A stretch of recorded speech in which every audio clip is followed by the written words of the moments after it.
Well, welcome to another chapter in our renovations. This one is a great new beginning for a new owner of this penthouse. We've actually done the work in this apartment for the major renovation before, about a year ago, of the windows and the terrace doors for another owner. This is the 19th floor, and it has a terrace that runs around two sides of the apartment.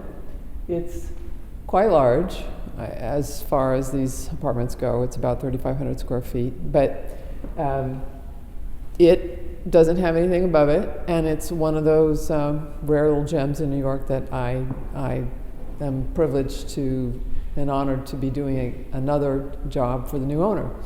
So what we're going to do is, we had originally done the floors and painted this. It's about a year old, the faux painting, and we're going to probably touch up this room, this big, huge, this is a Dutch fireplace and a living room and a dining room on the other side, and a big open footprint. So we're going to remove things like the fireplace and the fireplace mantel.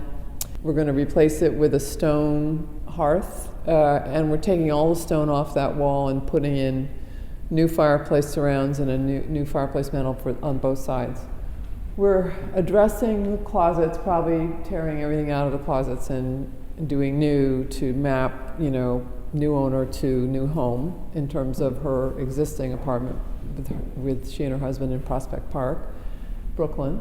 And what I'm going to do is walk you through this main living room, which isn't going to change a lot, just the major fireplace, which is a lot to change, but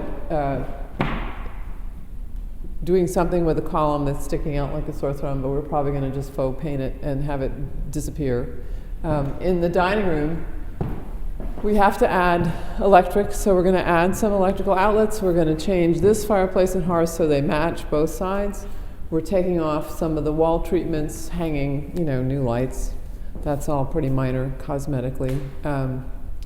Minor stuff, but to protect the floors and try to keep the metal radiator covers and everything intact while we're doing stuff is really a job in itself.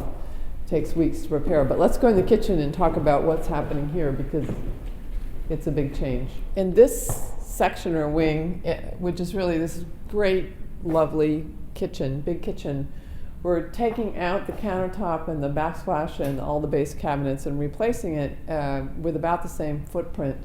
But we're going to match what's existing, remove some glass, and give this a fresh update. The hard part is we're changing these landmark windows in this kitchen. Besides ripping up the floor and putting up wood floor, we have to take everything off the wall and put it back. There's going to be a new Sub-Zero refrigerator anyway, but change the lighting. And removing all this is really kind of a headache, but one of the things we need to do. Because as we're doing it, we're going to extend the wall, put in a big spice cabinet, store little tiny, spice little condiments for cooking, storage cabinets here that tie into the kitchen. Change the sliding door to a pocket door, and then put everything back. At the same time, we're going to have to come in the back area and again rip out some of what's here. This desk doesn't serve the new owners any purpose, so we're going to match the cabinetry and make another storage pantry really that's closer, because there's a wine fridge and a cabinet there. We also have to change probably the waterproofing and everything that's related to water, plumbing. Plumbing changes back to the risers because we're changing the plumbing in the sink and the dishwasher area in the kitchen as well as here.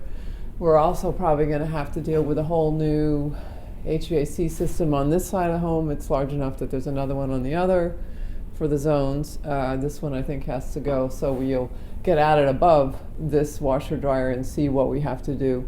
We know there's some ducts that are running from this into the other room, so we'll see what's missing. But everything on the floor is going to come up because we're putting in a beautiful distressed large plank oak floor, oil cured floor.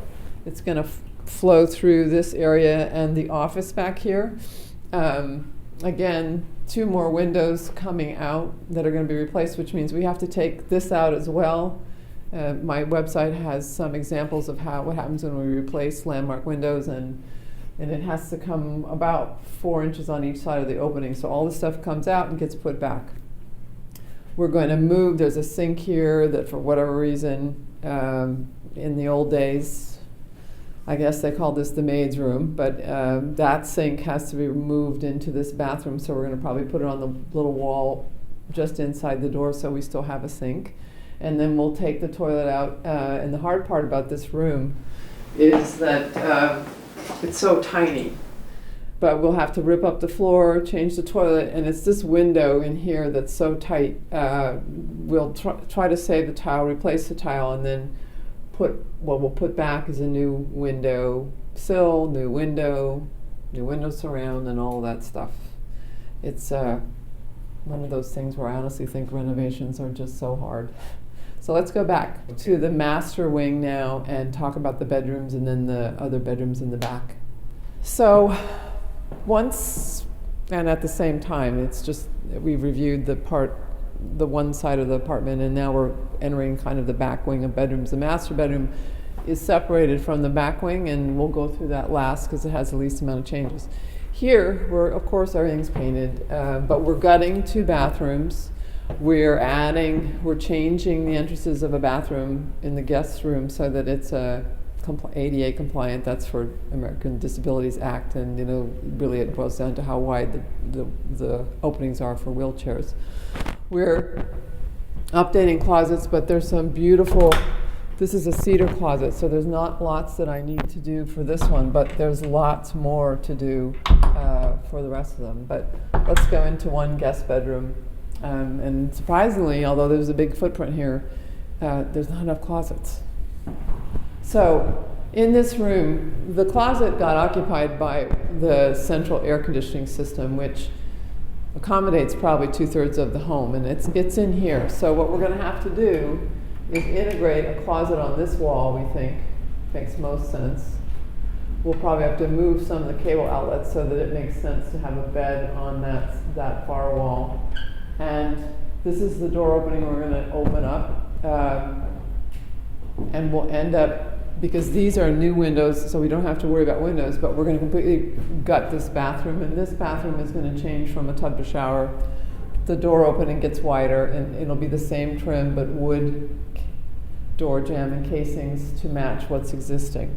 Here, things are going to go back in the same place, but it's a major change for the tub to the shower. So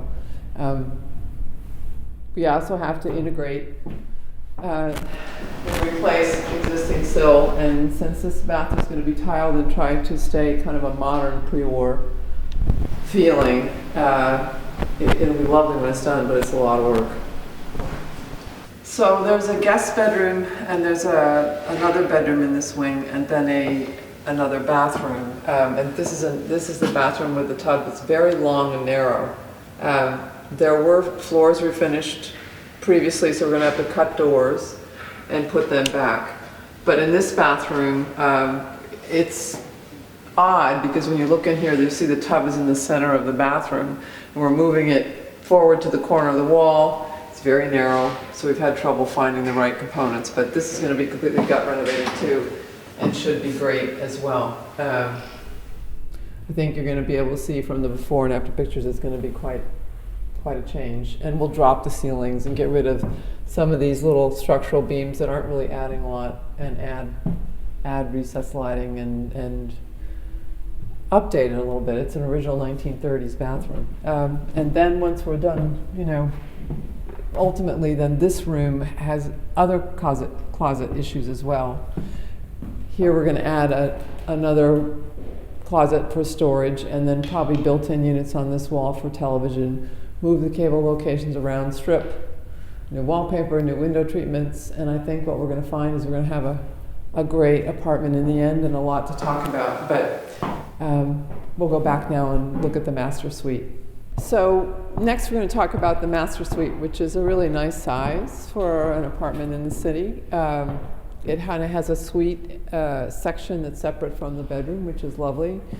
Again, the doors have to be cut and put back up because of the prior installation. We're not happy about it, but it's what we have to do.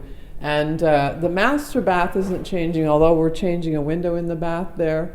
The issue we have is just replacing tile, and that's a really tight window, so we'll be able to take pictures of that and show you what it looks like at another time. All the closets are going to be changed to map to her. You know, a piano here and another grand piano in the main living room. But in this suite, we're going to also have we're adding closets as well, because even though we have a great built-in here, we just don't have enough storage. So I think what's going to happen is another clothing closet here, and then built-in bookcases on that wall from probably almost wall to wall. We're still debating how to handle this corner and that radiator because it's a little odd. So hopefully we'll find a solution, and maybe we have to build a cover that helps that just disappear into a wall-to-wall row of bookshelves. But it's ciao for now, and we'll see you in the finale.